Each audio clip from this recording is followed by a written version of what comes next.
we'll go ahead and get started. And I know we'll have others drop in. Welcome, happy Friday. We're glad that you are here with us this morning on behalf of the Professional Women's Association and the GBA. Thank you for joining us this morning. I was thinking about doing the introduction, and there's just people in the community that don't need a formal introduction because their voice, their energy, and their heart, it just already feels like such a part of our lives. And Ramona Holloway is definitely one of those people. We have laughed with her. We have learned from her. Being on the Matt and Ramona show for over 2 decades, we all feel like we have this like personal connection, like we know her personally. But these days, Ramona is continuing to make an impact in our community in new ways. She's Director of Community Relations at the Mint Museum, the wonderful Mint Museum in Charlotte, along with owning her own media business and her countless community work. She continues with that. And if you, of course, for social media, I have learned with my social media, I can control what I see on social media, and so I will, just accounts that bring me joy and laughter, and definitely closer to what's going on in our community. And Ramona's social media is one of those that I love seeing. So I would definitely recommend if you're not following any of that. Her goal with her social media and her platforms that she has is to continue to bring people together and to give them opportunities of hope and good health. And she does that also through her community work, where she volunteers many hours a month, but she also serves important roles on boards of Lift Up Carolinas, which improves the lives of children and families, RAIN Incorporated, empowering those with HIV, and serving on the Western Carolinas chapter of the Alzheimer's Association here.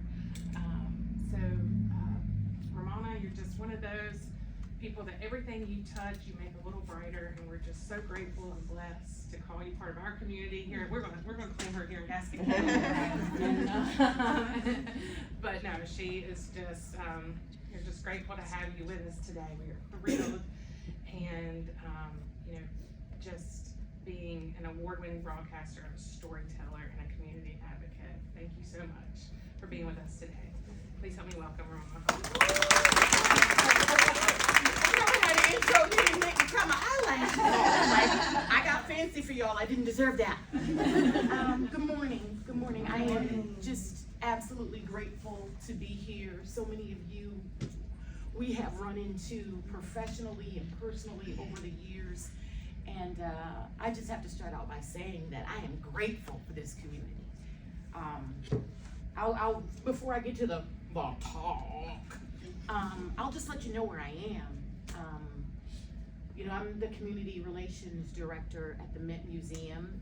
Started there in April and learning every day about how we can use art in this community for wellness, mental health, connection.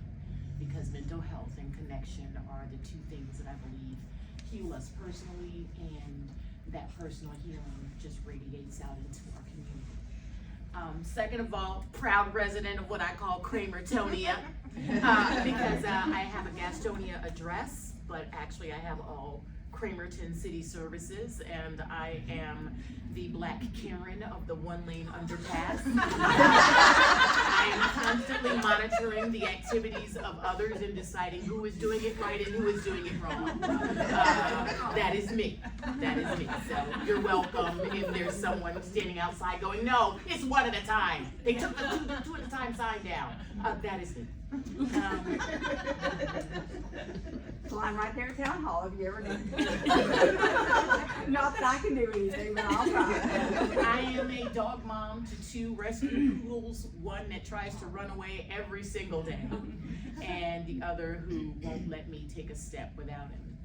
And I am also a daughter of dementia, and that is a title that I carry proudly because, frankly, it's one that I didn't want, but it has been the most enriching title of my life.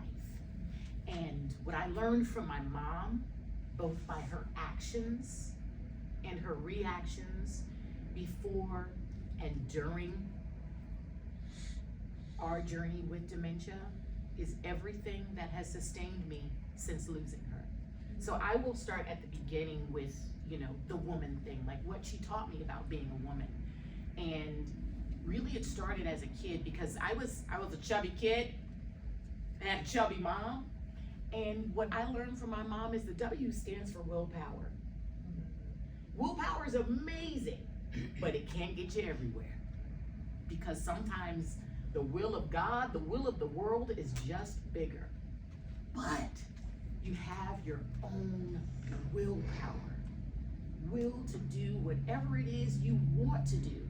You just have to divorce yourself from the expectation of what's going to happen. You can have hope without tying yourself to a particular outcome. You put as much of yourself into it as you can with this willpower, and then you give up the rest. What she used to say about willpower is basically you can eat a whole box of prunes, but what comes next, willpower won't help. Will it if you want to, but willpower only gets us so far. And then beyond that willpower, you gotta plug into something else. So what she taught me was that pretty much anything that I have tried to do on my own and haven't been successful at doing is either something that isn't in God's will for me right then, or it just isn't for me at all. No matter how much I willed it, the boobs aren't gonna stay where they used to be. Doesn't matter what they tell me on TikTok. Willpower only gets us so far. I can only survive on green leafy vegetables so long before Bojangles says, girl, we still got biscuits. What you doing over there? But it's that understanding that whatever it is that I can't do with my sheer will is something that I've got to turn over, which to me heads straight to the O of woman, which is an open mind. My mom was a teacher, and she taught French, Spanish, and ESL. And I would say that she learned as much from her students as she taught, because she met those kids where they were. I remember her talking about this beautiful lesson that she had laid out for her children that was supposed to empower them from wherever nation their family came from. She wanted them to go home and talk to their parents and grandparents and aunties and uncles about their family history and where they came from and who they were. And she was going to expound upon that. And she had a bunch of students in this one particular class come back and say that their nationality was hillbilly. And she said, no, there is no nation of hillbill. And these kids were shook and hurt because they talked to their grandmother, and their grandmother proudly told them about their Appalachian history. And she said, we are hillbillies. So my mom made that adjustment. She had to open her mind, because you can't reach people if you don't know where they are. You can't reach people if you don't know where they are. And respecting where they are so that you can take them somewhere else is everything for every teacher I know. But in her specific case, she began to recognize the nation of hillbilly, because she understood that there was a culture that had food and festivities and a cohesiveness that she couldn't tap into unless she respected where it started. That open mind says, I don't know what I don't know. Because I have to tell you, when you read directions and the directions are so simple that they're for an idiot, I'm the idiot. Like, I can't follow directions to save my life. I try to make some rice-a-roni, and I look at the box, okay, add 1.5 cups of water. Got it. And then salt, oil, rice. Got it. I throw it away. I go back. I put water in the pot. I'm like, what do I do next? I pulled that damn rice-a-roni box out of the recycling at least 7 times. When they say this is set up for any idiot, I'm the idiot. I don't follow directions well at all. And it has nothing to do with my intelligence. It has everything to do with where my brain is. But I can't expect other people to understand that. So I have to open my mind and reach people where they are. I have to open my mind because I don't know what I don't know. I know the life hacks that I was taught in my mother's home, but there's something happening over here in somebody else's house that I don't even understand or know.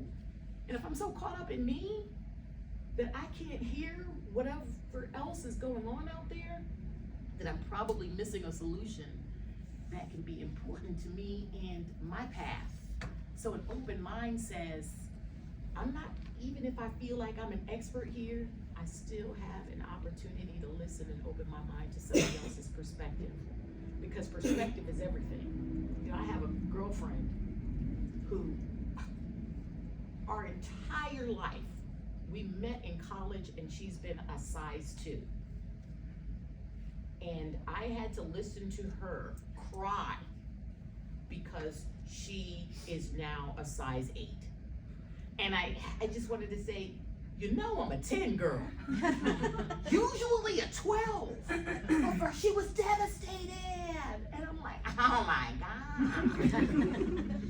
Really? An 8? That's a goal for me. But for her, it wasn't. For her, this was her. So to open my mind to say, okay, I get it. What for me is amazing, for you is not. And that's just life, opening up my mind to different perspectives and having a heart to hear what somebody else is going through. Having a heart to open my mind and understand that maybe how you feel that way because you're afraid of what you're no longer going to have, or you're afraid of not getting what you hope for. Okay, open my mind. And the M, the young folks, young girlies, manifestation. My mom called it making a plan and making adjustments, but now we call it manifestation. Because you know, I've never met a person with a complete business plan who didn't start a business. But I know some people who didn't have a business plan who started a business. Making the plan and then making the adjustments. You know, my mom's plan was to be a missionary. She wanted to travel, she wanted to study these languages because she wanted to go to Sierra Leone and Djibouti and Haiti. She wanted to go to all these Spanish and French speaking countries and take the word of God. And the United Methodist Church told her that an asthmatic who needs a lot of care cannot be a missionary in a village somewhere without medical care. So she decided to use her languages to teach other students so that they could go and do exactly what she hoped to do. But making the plan and then making the adjustment is huge, because we can plan all we want. I can tell you, I planned by 25 to be Claire Huxtable. Like I wanted, who didn't want to marry a handsome gynecologist? Have some beautiful kids in a beautiful home with beautiful art, with beautiful experiences. I have no children. I did not marry a handsome doctor. Okay. I married a guy from the post office with a head like a milk dud. It was not the plan. It was not the plan. It wasn't the plan that God had for me. It was a plan I made for myself. But I made that plan and I made an adjustment. Now, the only person who didn't sit well with that adjustment was my mom, because after I divorced that guy, she continued to want to kill him.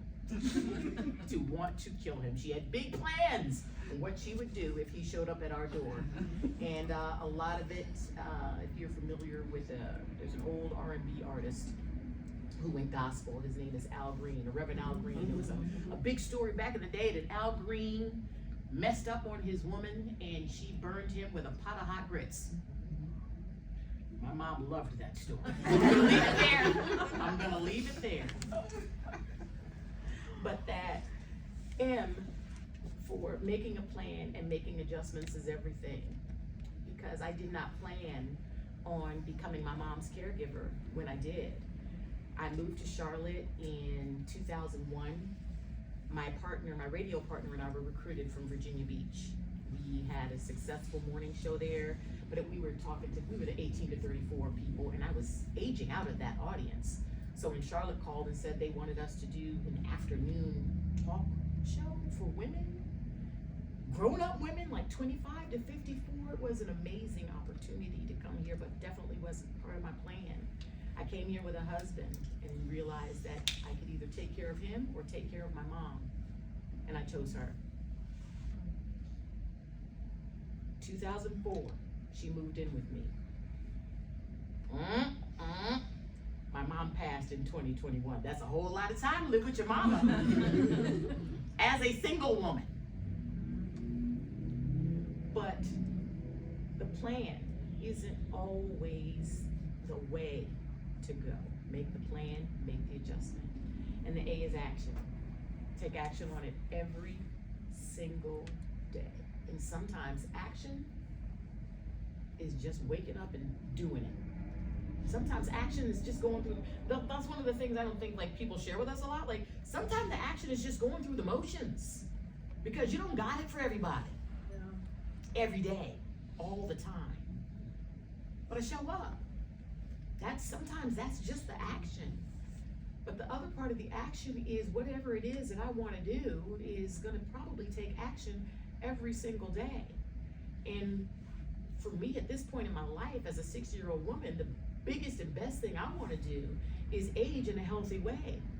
And sadly, biscuits aren't on the list. The action every single day is important. The book I want to write, I've been writing since 2015. Do you know how much action I take on it every single day? 0. You know how much action I take on social media every day? 10. But taking action where I need to take action is important. And then for me, the N is never give up. Never, ever, ever give up. Doesn't mean I haven't thought about giving up. It just means I haven't given up. And I will, before I just give you the opportunity, ask me whatever you want. Whatever you want. For me, the never give up came when my mom was in the final stages. I built a house in Belmont with the intention of it being my mom's last home. There were roll-friendly wood floors downstairs and widened doorways, and it was built for a mom who had had 3 back surgeries. But the spine wasn't the problem because plan. So we made the adjustment that this house that was set up for her to age in with a bad back actually was the perfect place because I had a room for a caregiver and we needed live-in care. But it got to the point where willpower could not give me sleep with someone who was not sleeping because there are a lot of things that people don't understand about dementia care. One of the sorority sisters who was on the trip with me, she was trying not to check her phone all the time because she has a mom with dementia. And she had to remove every single mirror in her home because her mom no longer recognizes the person in the mirror and it's scary for her. So one day when she was out of town, her mom peeled back some of the cardboard that she put over the mirror, thought there was a man in the house, and next thing you know, there are cops inside and outside of her home who finally realized that the intruder was just the eyes that she could see peering back at her in the mirror. People don't understand what it's like to take care of someone with dementia. But I had a very good counselor who told me that if you don't think you can make it to the very end, start looking for some options. So I knew for me, sleep. If I could no longer sleep, then I could no longer take care of me or her. So we were getting to that point where, people with dementia usually become a fall risk because they don't remember what to do with their legs. In fact, my mom forgot the name of body parts. Move your hand. She's looking down like, which one of these things is hand? But she remembered if I sang, "We're marching up to Zion," she could remember to stand up and march.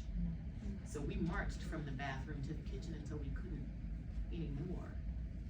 But when we couldn't anymore, I started looking for that place. And I couldn't find a place in Gaston County because I decided that I wanted to put her in a care home versus a larger facility. She'd always been that small church, small college, small community person. So I started looking for a care home and there wasn't one in Gaston County. So I wound up finding a place in Huntersville. And it was the very last place I looked because I had a budget. I was a single woman, had a household. And I sat outside of this last place on my list and I said, God, I need your help because this is it. And I walked inside for my tour and the woman who was leading me on the tour took me all around this little cute little house in Huntersville. And we went to the back porch where there was older woman and man sitting in. The older woman looked up and she said, "Hi, am I getting a roommate?" And the woman giving me the tour said, yes, you're going to get a roommate. And she goes, "Oh, I hope I'm a good roommate." And I said, "Ma'am, if you're the kind of person who hopes to be a good roommate," because most of us, okay, me, I'm hoping I get a good roommate. Oh, the woman don't get on my damn nerves. Right. She said, "Oh, I hope I'm a good roommate." And I said, "Ma'am, if you're the kind of person who hopes to be a good roommate, you are absolutely gonna be a good roommate." So I'm finishing the tour and then she follows me inside on her little walker and she said, "You know what? You look like somebody who's famous." And I'm like, here we go. Because every little old white lady either thinks I'm Oprah or Michelle Obama. That's just what it is. That's my life. That's my reality, y'all. So I was like, I said, "Well, who do I look like to you?" And she said, "You look just like Ramona Holloway." Oh. And then she said, "Are you gonna come live here?" And I said, "No, but my mom might." And she goes, "Oh, your mom Wheezy who was on the radio with you?" I said, "Yes." And she grabbed my arm and she said, "If your mom comes to live here, she will never be alone. I will take care of her." Y'all know I knew that was the spot. God couldn't have a billboard. So I would go to visit because placing her allowed me to be a daughter again. And I go visit and they became fast friends. The night I dropped mom off, I had been told that you never say goodbye to a dementia patient. You say, "I see you later. I'm going to the store. Can I bring you something back? Oh, I'm going to get your dog. Thank you. You know, I'll be back." And Donna was her name. She met us at the door in her nightgown. She was like, "Oh, Weezy, I've been waiting for you." And she kissed her on the cheek and she started showing her around. And she said, "If you ever get sad, just come in my room, or I can come sit in your room if you want me to. You let me know." And they were friends from the moment one. And all night long, after dropping her off, I waited for that call to say, "Come get her," because we'd had a couple of incidents. She had laid some unholy hands on some help. My neighbors took such great care of us that if they saw anything weird, they would let me know, and I'm on the air and I get a text message from my neighbor who said that she saw my aide putting her hands on my mom, pushing her. But I knew this aide very well, and I knew that I needed her to get my mom to daycare up in Kings Mountain so that she could go and take care of her 90-year-old sister. There was no choice. Mom didn't want to go. "We got to get in the car. We got to go." And she said, I got it on my Ring camera. You want me to put it on social media?" No. But that same neighbor came and sat at my house till I could get home and get stuff right. People came from all over, helping. People who I hadn't expected to help and people who I had counted on for a very long time. None of them were my family. They were my community. So after my mom passed, in this little care home with her little friend Donna, I got this letter in the mail. And it was made of, like the envelope was made of construction paper with you know, it looked like something made in kindergarten with, you know, with scotch tape holding it together on either side. And it was a letter from Donna, Mom's little care home friend. And she said that when she had been placed there by her children, that she was very depressed. She'd had a caregiver who made her feel like she wasn't worth anything, that she couldn't do anything right. And then Wheezy came along, and it gave her life purpose. And she wanted to live again. Like my need was her purpose. It was such a beautiful bow to that story, that your need can be somebody else's purpose. And that your purpose can fulfill somebody else's need. Never give up on good. We don't have to look very far at all to find the opposite of good. But we each have an opportunity to use our good to fulfill somebody else's need. And we don't know who that person is yet. Thank you so much for what you contribute to this community that has absolutely nourished me and mine. I will close by saying I was on the air and I got a message on Facebook from somebody in Gaston County. I can't even tell you who it was, who said, I think your mom was in a car accident. I think I just saw her in front of Burger King. You know Burger King, right there, Cranberton. So I tried to call my mom. Like, okay, it's a commercial, it's a song, go on without me, I'm calling my mom. But of course I can't reach her because she always turned her phone off because she had to preserve the power. It doesn't matter how many times you tell them. Because, okay, dementia. And also, our brains age. Like, I can't expect 30-year-old stuff from my 60-year-old brain anymore. And she didn't have the capacity to leave the phone on. So finally she called me because I was packing up, like I gotta head out to Burger King. I don't know if this really is her, if she really was in an accident or not. I can't reach her and I don't know what's going on. But she called me right as I was leaving work and said, I am so glad the police showed up. You know, somebody hit me out in front of Burger King and I was about to beat this man's behind. But the police showed up and stopped me and I was like, oh my gosh, thank you, police. Because you don't know when it's a little old lady with dementia beating somebody at the stoplight and going viral. No. Or just someone who's acting out.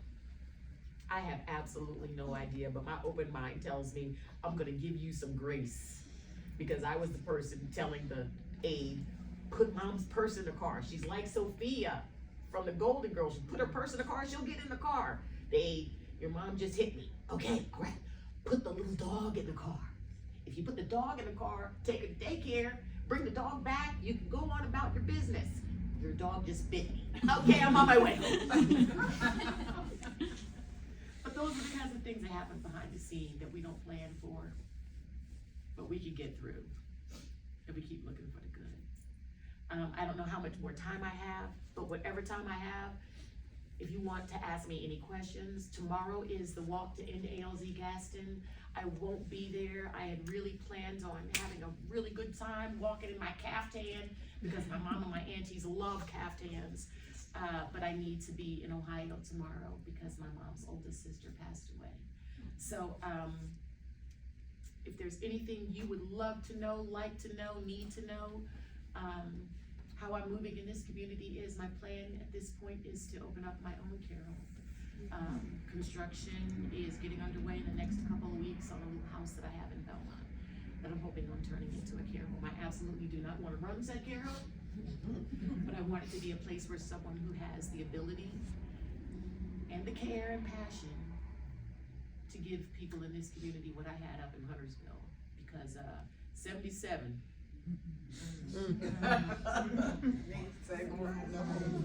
like 85 is the devil's drag strip, and 77 is Satan's. Yeah, Satan's Autobahn. No. But give people an opportunity here to have that kind of care. Any questions? Anything? Well, there's a place in Mint Hill as well that has a little home that takes like 6 patients with dementia. Right, there are places, popping up and actually there's a place called, Caregiving Corner. And they run NC Care cottages, and they are revolutionizing this care model, which I believe, you know, for me, it was amazing, because during the pandemic, when you had a smaller place with a nice little porch, I could continue to have face-to-face contact with my mother, where other people could not. I could have contact with the other families, and so we could kind of be our own family for however long. And my mom was only in that care home for 2 months. 2 months. But by the second week, she was like, oh, she's back again. And how did the poor lady from that other place where I lived make it to my new country club? Like, she thought it was, you know, she had her new friends, she had a new spot. She was just like, why are you here again? And I'd be like, yep, I'm back. Here I come again. You know, she'd go up to the bar, like go up to the bar in the kitchen and act like she was ordering a drink, you know, I have water. You know, she really thought that she was in some type of country club situation. But then she believed that, if I have dementia, you know, I hope I have it like this. She believed that she was young and beautiful and hot. It got to the point where, you know, she was like, my mom who had triple D's, and I never saw her without a bra in my whole life. Like morning, noon, and night, she lived in her bra. She showered in her long line, you know, bra. She decided that she didn't need one anymore. It was like, oh my God. I was like this, I guess we are, because I'm not wrestling those. You pick your battles. You pick your battles. And wrestling her into a bra was not one I was willing to fight. And I will also give you this one, since this is women. You know, there are a lot of things we don't talk about as women, because it's not polite conversation for women. But my mom got to the point where she had refused surgery. She refused a hysterectomy. She was, you know, she'd seen too many commercials about vaginal mesh. She wasn't gonna do anything down there. But it got to the point where my mom's insides were on the outside. And I took her to a gynecologist, and I said, you know, it's now getting to the point where we could get infection, and you know, that's not the way I want her to go. So he said, you know, we don't recommend this surgery, but we can kind of sew it up, but your mom can't have sex again. And I'm like, you mean all this time this could have been an option? She hasn't had sex since like 2001. We've been dealing with this forever, but that's never an option that's been brought up because she can't have, wait, what? And then he goes, you know, do you think she's okay with that? And I was like, Mom, you know, he says he's gonna, you know, sew up your cookie and you're not gonna be able to have sex again. Are you okay with it? She was like, oh yeah. But there's just so many things that we've just left so off guard, because his other option for me was that he had a pessary made for her that I would insert every day. I would then take it out and wash it and then put it back in. I was like, okay, you mean to tell me that you expect me to do this with a mom who has dementia, who doesn't even know who I am? How's that gonna go? Mom, lay down on the bed. I'm gonna plug you up. Then I'm gonna take it out later on. Then I'm gonna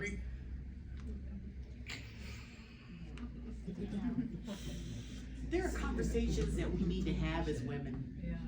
Just and that was one thing my mother was, you know, when the dementia hit, the filter was gone. Oh, yeah. And I thought that, at first I thought it was just a mom with a big attitude, because she ran her classroom like a drill sergeant. Like, she would definitely be a fired teacher if she was a teacher right now, because every student she had been told that she had something in her purse that would jack you up if you got out of line. She never said what that was, but she allowed those little imaginations. So it was common knowledge that Miss Glover carried a gun. She didn't own a gun, but she had something in her purse that would, quote, jack you up. But those conversations that we needed to have were difficult when the filter went away, because dementia says some very toxic things. And I had to grow up so that listening to her and what she said didn't affect my emotions anymore. Like, I did radio and TV, and I would, leave for the TV show. She knew when I had to leave because she was a time announcer. Are you leaving at 4? It's 3:67, And right before I leave the house, she'd be like, "Are you gonna wear that shirt?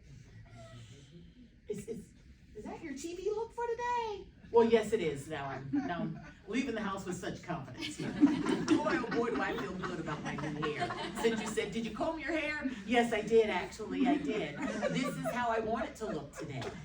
That's what living with your mom is like, but I had to learn how to get off the roller coaster of, I'm grown, I pay all the bills in this house. I don't need to tell her. Yeah. Because mom doesn't care. She's still momming. Like, and I wish I could tell all of you who have children, I wish I could tell your kids, your mom's still gonna be your mom no matter what. It might be the point where the roles have changed, but they ain't never gonna change for her. Dementia or no. And for me growing up, man, I don't have to tell you that I'm grown. I'm just grown. I don't have to tell you what I do for you, because that's just what I do. And I don't have to be validated by how you feel about what I do, because sometimes dementia just has to simmer. And growing up with a mom who had rules, or you live somewhere else, I had to understand that making her happy was no longer the goal. That it was just keeping her clean and keeping her safe and keeping her comfortable and making sure that she was loved. And that was all I could do, because it comes to the point where it doesn't matter how much we will the people in our lives to do what we want them to do, to be where we want them to be. We recognize that they're all on loan. All of us are on loan to somebody. And where they go, what they do, how they live, and how and when they leave has absolutely nothing to do with us. Man, that's the hardest life lesson of all. Because old people be old people. Oh, what fell off today? Every doctor's appointment leads to 5 more doctor's appointments. Like, yay, we got a good doctor's appointment. We'll see you in 3 months. Oh, man, we'll see you next month. Oh, boy. And for women, that's extra hard, because a lot of us are trying to do mom care, and some people don't know that while I had my mom, I also had my nephew.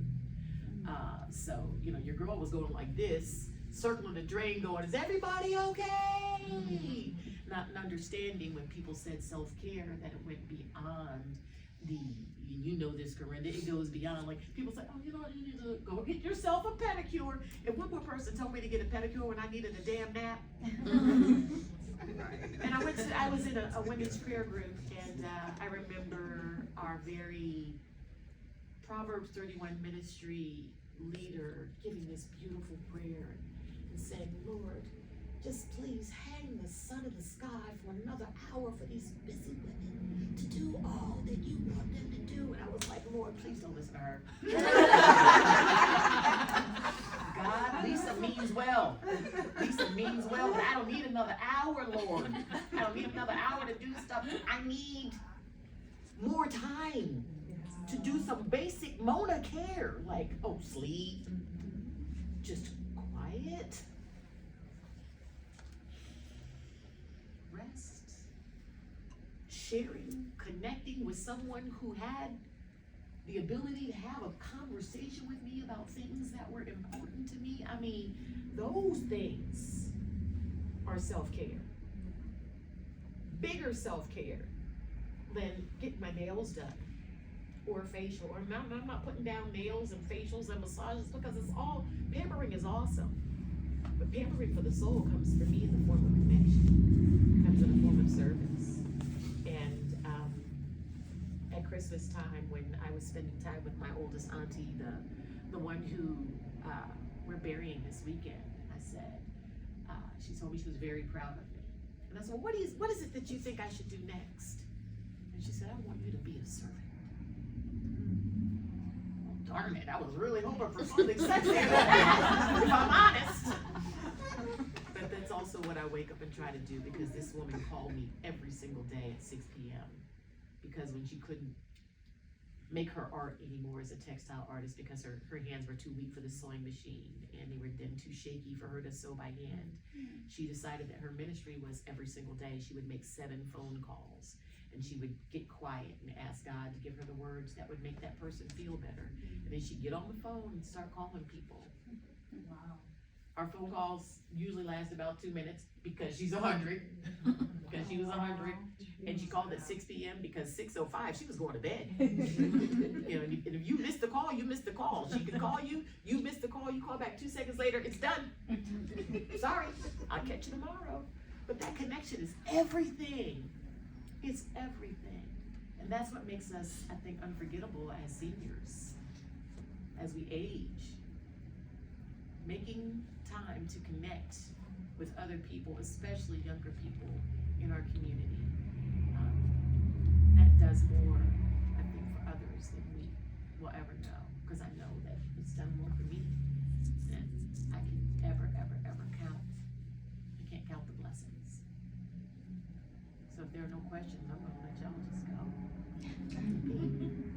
Any questions? Career or otherwise? Well, thank you. Thank you for sure.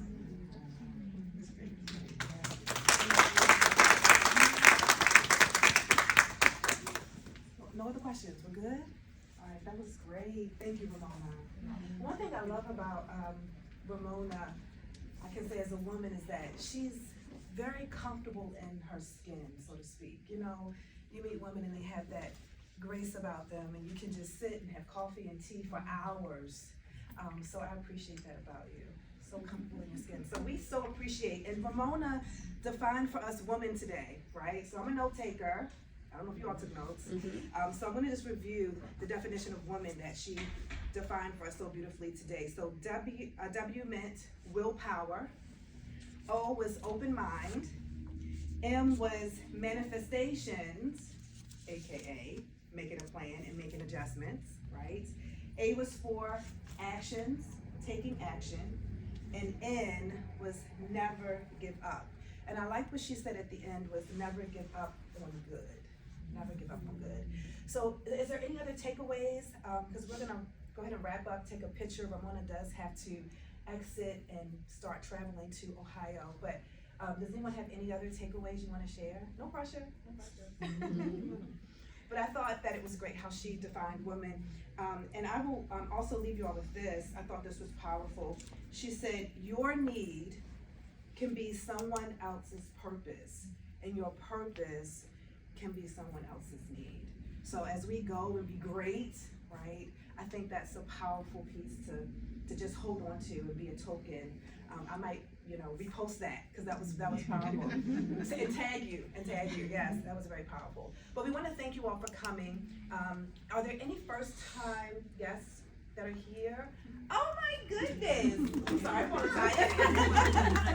We love first timers, yes, so we hope that you felt welcomed. We hope that you met someone that you did not know. If you have not, please take the opportunity.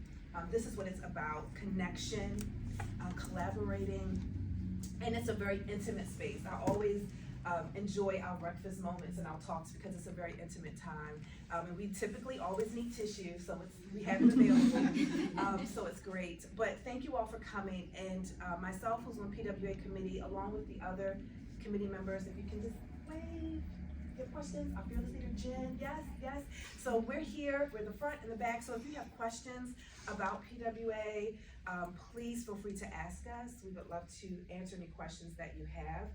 And very quickly, we just want to give you some announcements regarding 2 major events that we have coming up, and yes, they are major, because everything we do is big. All right, so on November the 4th, it is the Mix, Mingle, and Mentor. It's gonna be like speed dating in a way, right? But Mix, Mingle, and Mentor. So it's going to be at the Conference Center here in Gastonia. And it's gonna be a great setup where there will be certain people, women who are leading in certain industries, and you'll be able to go to their different tables, talk with them, get advice, encouragement, speak with them, all of that good stuff. So please mark your calendars for November the 4th for the PWA Luncheon. It's the Mixed Mingle and Mentor, and you can find information on the website, the GBA website as well. And then December 9th, I can't believe I'm saying December, but we are. That's where we are. December 9th will be our social. I believe that will be our last social for the year. And it will be at the River Room. So be sure to make sure you're getting information, follow us on social, be on the GWA website. So mark your calendars also for December 9th, okay? And I hope you all come back. Our next breakfast kind of talk will be in January, right, Chad? Yes. Right, Lee? Okay, so that's gonna be in January, so mark your calendars for that. Thank you, Lee, for that great introduction of Ramona, that was great. And we hope that you all have a wonderful day, a wonderful weekend. Again, my name is Corinda, and it was just a pleasure to have you all here today. If there's more food, all right, and we're gonna take a picture really quickly.